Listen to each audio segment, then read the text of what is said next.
BSP की क्या पहचान, भारत की मजबूरी है, भारत की मजबूरी है, जरूरी है। सब समाज के सम्मान में, सब समाज के सम्मान में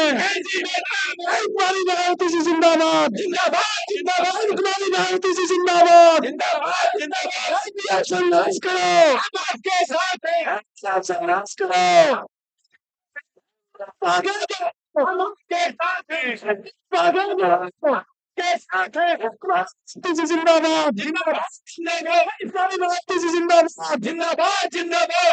समाज पार्टी जिंदाबाद, समाज पार्टी जिंदाबाद, की मजबूरी है, जरूरी है, की मजबूरी है, जरूरी है।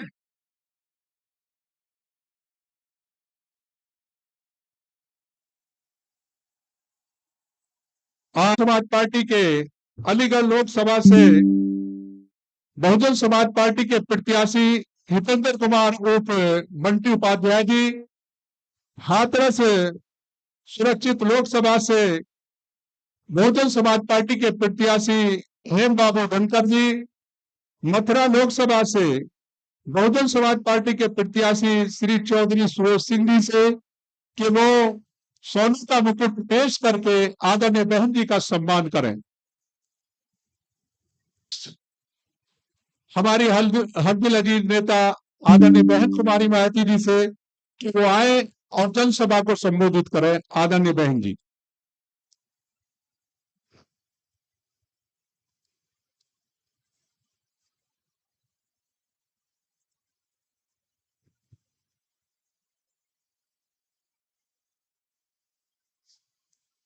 बीएसपी की इस चुनावी जनसभा में इकट्ठा हुए पार्टी के सभी छोटे बड़े पदाधिकारी एवं कार्यकर्तागण, आज आप लोग देश में व यहाँ आपके उत्तर प्रदेश स्टेट में भी लोकसभा के लिए हो रहे आम चुनाव में अपनी पार्टी के उम्मीदवारों के समर्थन में मुझे सुनने के लिए यहाँ इकट्ठा हुए हैं। आप लोग यहाँ अलीगढ़ लोकसभा की सीट के प्रत्याशी श्री हितेंद्र कुमार उर्फ बंटी उपाध्याय, हाथरस सुरक्षित लोकसभा के प्रत्याशी श्री हेम बाबू धनगर, मथुरा लोकसभा की सीट के प्रत्याशी चौधरी सुरेश सिंह के समर्थन में आप लोग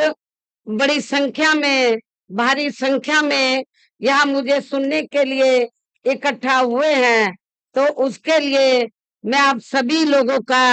हार्दिक दिल से आभार प्रकट करती हूँ। वैसे आप लोगों को ये मालूम है कि हमारी पार्टी कांग्रेस, बीजेपी व अन्य किसी भी विरोधी पार्टी तथा गठबंधन आदि के साथ मिलकर नहीं, बल्कि अकेले ही अपनी पार्टी के बलबूते पर पूरी तैयारी व दमदारी के साथ ये चुनाव लड़ रही है। इसके साथ ही हमने टिकट बंटवारे के मामले में भी सर्व समाज के लोगों को यहाँ उचित भागीदारी दी है। आप लोगों को ये मालूम है कि आपके ये जो अलीगढ़ लोकसभा की सीट है, तो यहाँ से अलीगढ़ की जनता ये चाहती है कि यहाँ से ऐसा उम्मीदवार चुनाव जीत कर जाए जो जनता के बीच में रहे और जनता की सेवा करे, उनके सुख दुख में शरीक हो, ऐसा उम्मीदवार होना चाहिए। आप लोग अलीगढ़ लोकसभा की सीट से तो कई बार यहाँ से भारतीय जनता पार्टी के ब्राह्मण समाज के प्रत्याशी को आप लोग कामयाब बनाते रहे हैं, लेकिन यहाँ की जनता उनकी कार्यशैली से बिल्कुल भी संतुष्ट नहीं थी। लेकिन जब यहाँ की जनता को ब्राह्मण समाज में उनका विकल्प नहीं मिलता है तो वो मजबूरी में उसी को ही बार बार जिताकर भेज देते थे। इस बार हमने अलीगढ़ की जनता को, जो यहाँ का सिटिंग एमपी है ब्राह्मण समाज से, बहुजन समाज पार्टी ने आपको ब्राह्मण समाज का उम्मीदवार खड़ा करके उसका विकल्प दिया। आप लोगों को उसका विकल्प दिया है जो जनता के बीच में रहता है, जनता के सुख दुख में शरीक होता है। और इतना ही नहीं, बल्कि इनको टिकट दिलाने के लिए, इनको टिकट दिलाने के लिए, सिफारिश के लिए यहाँ अलीगढ़ लोकसभा की सीट के जो प्रत्याशी हैं श्री हितेंद्र कुमार उर्फ बंटी उपाध्याय, इनको टिकट की सिफारिश के लिए लखनऊ में मेरे पास अकेले ब्राह्मण समाज के लोग ही नहीं आए, बल्कि सर्व समाज के लोग आए और मुस्लिम समाज के लोग भी बड़ी तादाद में इनके सिफारिश के लिए आए थे। सर्व समाज के लोगों ने इनकी सिफारिश की और इनको यहाँ से प्रत्याशी बनाने के लिए उन्होंने रिक्वेस्ट किया और हमने इनको अपना प्रत्याशी बनाया। इसी प्रकार आप लोगों को मालूम है, बगल में हाथरस सुरक्षित लोकसभा की सीट है।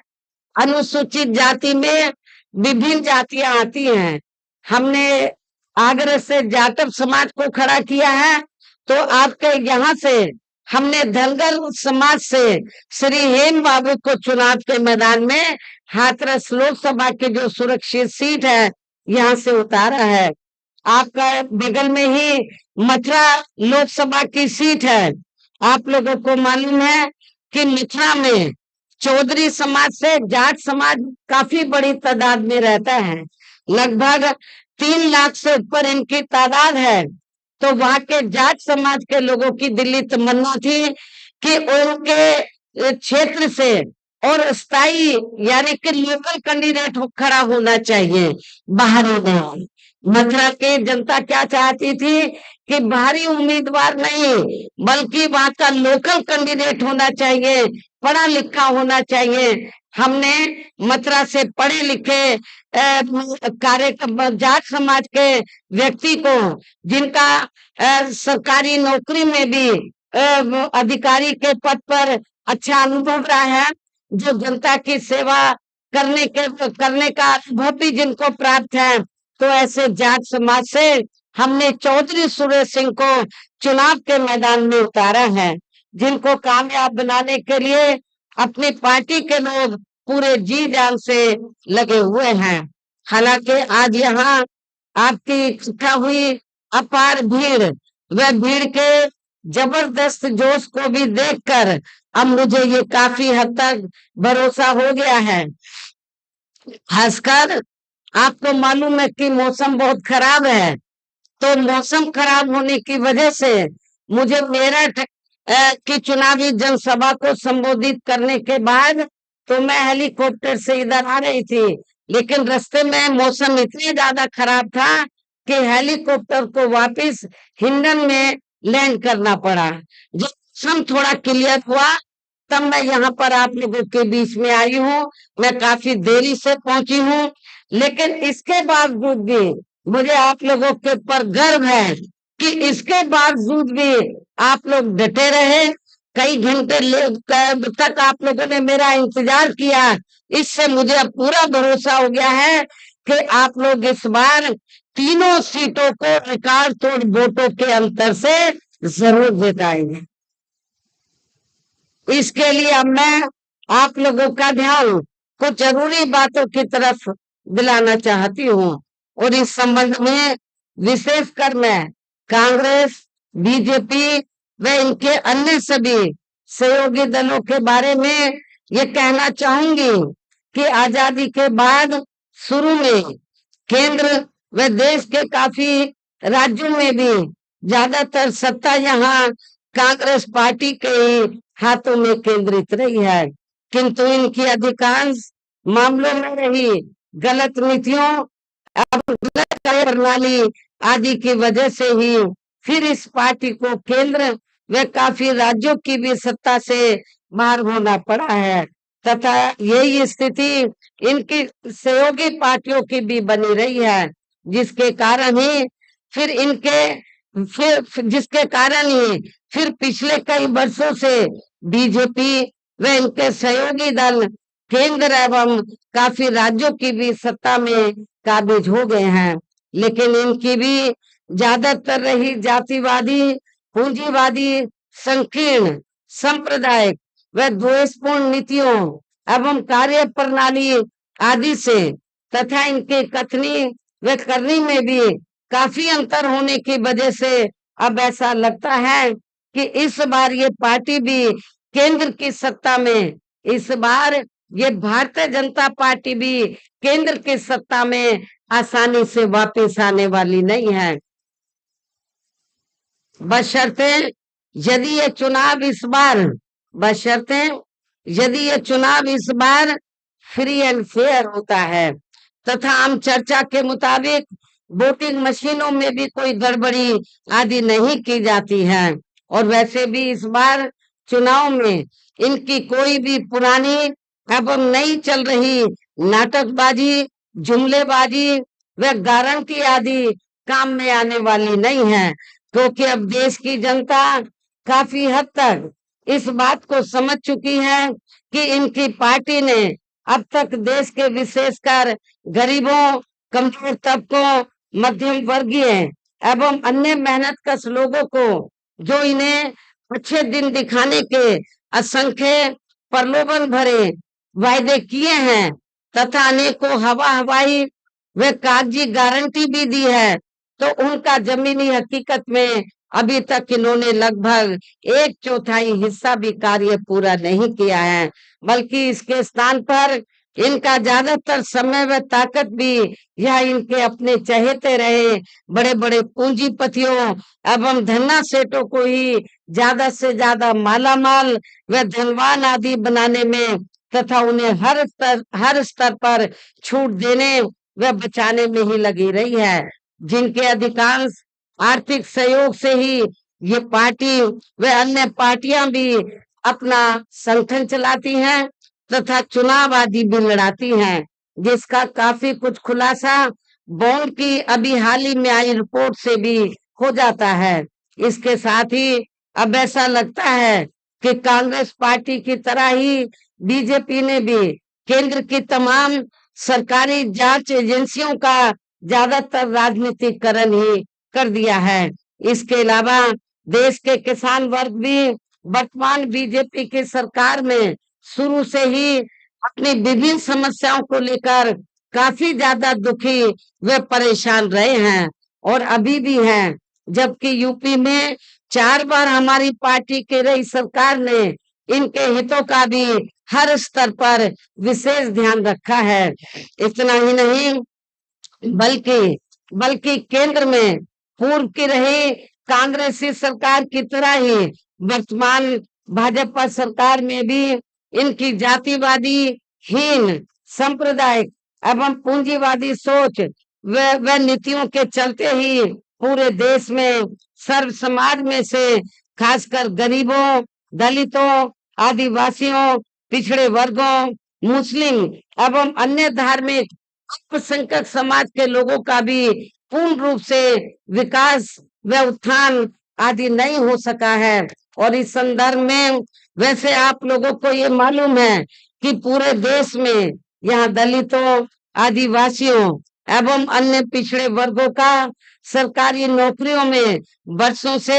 अधूरा पड़ा आरक्षण का कोटा भी अभी तक पूरा नहीं भरा गया है। विशेषकर SC व ST वर्गों के सरकारी कर्मचारियों का पदोन्नति में आरक्षण भी अब काफी हद तक प्रभावहीन ही बना दिया गया है। और खासकर जब सपा यहाँ पर पावर में थी, समाजवादी पार्टी की सरकार, तो उन्होंने तो सपा की सरकार ने तो SC व ST वर्गों के सरकारी कर्मचारियों का पदोन्नति में आरक्षण ही बिल्कुल खत्म कर दिया था। और जब इसको प्रभावी बनाने के लिए राज्यसभा में हमारी पार्टी द्वारा काफी सरकार के ऊपर, उस समय की सरकार के ऊपर दबाव बनाकर तो इसमें संशोधन बिल लाया गया, तो वहां पर हाउस के अंदर राज्यसभा में उस समय मैं भी मेंबर पार्लियामेंट थी, तो राज्यसभा में उस समय समाजवादी पार्टी के जो मेंबर पार्लियामेंट थे उन्होंने इस बिल को ही फाड़ दिया और इस बिल को पास नहीं होने दिया। ये भी मैं आपको बताना चाहती हूँ। हाँ, और अंदर अंदर कांग्रेस और बीजेपी ने भी सपा को आगे करके तो पदोन्नति में आरक्षण का जो बिल है, संशोधन बिल, इसको पास नहीं होने दिया। इन सब के षड्यंत्र के तहत ये सब कुछ हुआ है। साथ ही केंद्र व राज्यों में भी विरोधी पार्टियों की रही सरकारों में इन सभी वर्गों को प्राइवेट सेक्टर में आरक्षण दिए जाने की व्यवस्था किए बिना ही इनकी सरकारों के ज्यादातर सरकारी कार्य अब प्राइवेट सेक्टर के जरिए ही इनके बड़े बड़े पूंजीपतियों व धन्ना सेठों आदि को ही दिए जाने के कारण अब इनको पूरे देश में आरक्षण का बहुत कम ही लाभ मिल पा रहा है। इसी प्रकार इनका अन्य और मामलों में भी शोषण व उत्पीड़न आदि होना अभी तक भी बंद नहीं हुआ है। इनके साथ साथ मुस्लिम व अन्य धार्मिक अल्पसंख्यक समाज के लोगों की भी हालत हर स्तर पर या काफी ज्यादा खराब व दयनीय हुई बनी हुई है। इतना ही नहीं बल्कि पिछले कुछ वर्षों से केंद्र में अधिकांश राज्यों में भी बीजेपी व आरएसएस की सरकारों के चलते हुए अब इनका विकास एवं उत्थान आदि होना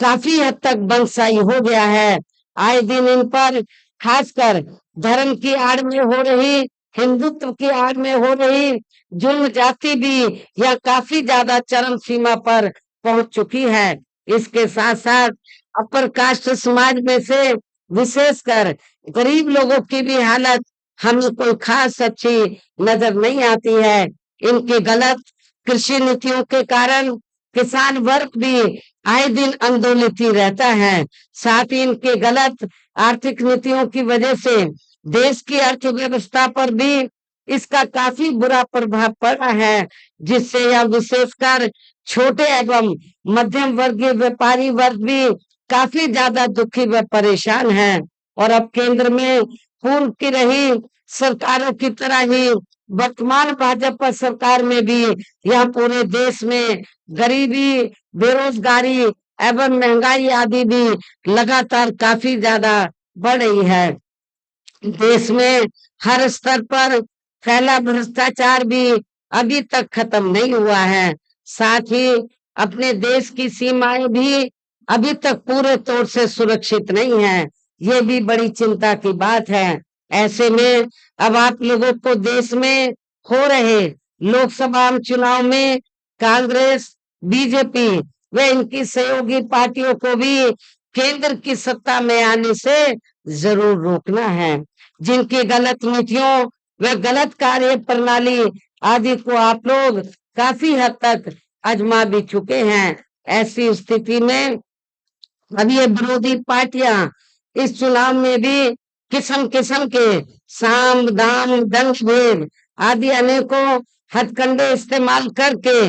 केंद्र की सत्ता में आने की पूरी पूरी कोशिश में लगे हैं, जिनसे अपनी पार्टी के लोगों को हर स्तर पर काफी ज्यादा सावधान रहना है। और इस मामले में विरोधी पार्टियां अपने अपने पक्ष में हवा बनाने के लिए खासकर मीडिया, ओपिनियन पोल व सर्वे आदि का जो बड़े पैमाने पर इस्तेमाल कर रही हैं, तो उनसे भी अपनी पार्टी के लोगों को बिल्कुल भी गुमराह नहीं होना है। इसके साथ ही विरोधी पार्टियों के विभिन्न रूपों में जारी किए गए इनके हवाई व प्रलोभन भरे चुनावी घोषणा पत्रों एवं वायदों आदि के बहकावे में भी अपनी पार्टी के लोगों को कतई नहीं आना है, जिन्हें ये पार्टियां चुनाव खत्म होने के बाद ज्यादातर अमल में नहीं लाती हैं। और अब जिन पर से देश की जनता का अधिकांश विश्वास ही उठ गया है, यही खास वजह है कि हमारी पार्टी किसी भी चुनाव में अपनी पार्टी का कोई भी चुनावी घोषणा पत्र आदि जारी नहीं करती है। वैसे भी हमारी पार्टी किसी भी मामले में कहने में बहुत कम बल्कि कार्य करके दिखाने में ही ज्यादा विश्वास रखती है। और इस बात का सबसे बड़ा सबूत ये है कि उत्तर प्रदेश में 4 बार हमारी पार्टी के नेतृत्व में रही सरकार ने चुनाव में अपनी पार्टी के बिना कोई जारी किए गए चुनावी घोषणा पत्र के ही प्रदेश व आम जनहित में काफी कुछ ऐतिहासिक कार्य करके दिखाए हैं,